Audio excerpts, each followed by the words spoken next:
The physical locations are incredibly important for Game of Thrones. The characters are defined by the worlds in which they come.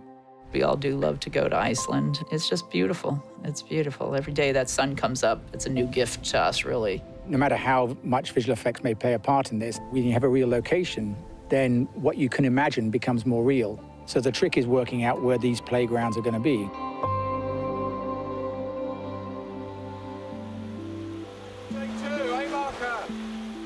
Every year is nice to come back, and then you read it and you go, oh my God, really?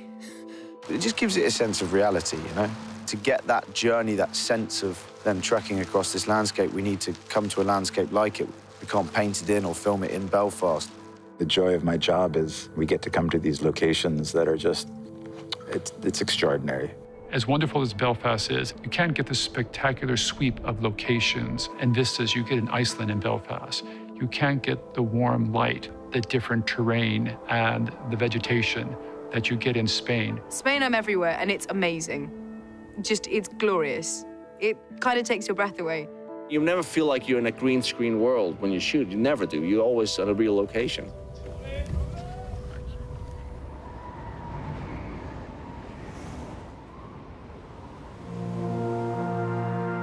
I remember when Chris showed me a picture from Iceland when I first came on the show, and I said, that's what we need to start doing. We need that bigger vistas. You know, that's what this show demands.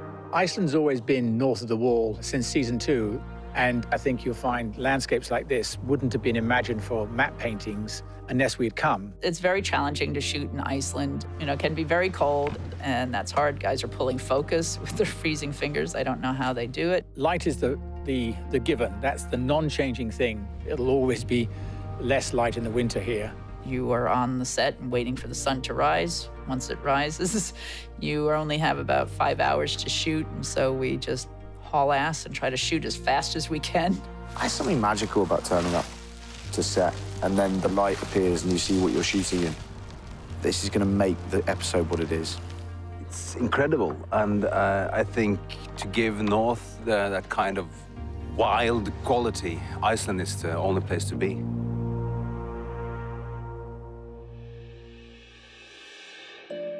When we left Spain last year, we weren't even sure that we were coming back because we weren't sure where the season was going. So it was quite exciting when the outlines came up that actually we were going to have to look for a lot of this stuff in Spain again. The great thing about Spain is that there's so many different looks within one country. It has, you know, from green, lush land like this to Moorish architecture to other traditional architecture that we can get King's Landing here as well. So Spain as a country has a massive diversity of locations.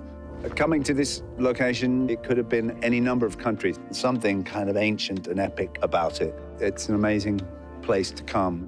I really enjoy shooting in Spain. There's like locations that you almost can't believe are just here. They're so beautiful that you're like, oh, someone built this for the show. And it's not, this is just there. If you believe the worlds in which people are living and we're actually filming, you believe more about the stories and about the characters. It's just such a major factor in why this show has worked. And I'm stunned every time I come onto a new set. And each year we get spoiled and spoiled and spoiled, and I'm very, very, very lucky in what I get to do, and Spain makes it feel like a holiday. This is not a bad place to work, is it? This is like an amazing way to spend a day of work. This is our 3rd year shooting here. It gets better every year. And the locations just, I mean, you know, I live in New York City. This is breathtaking.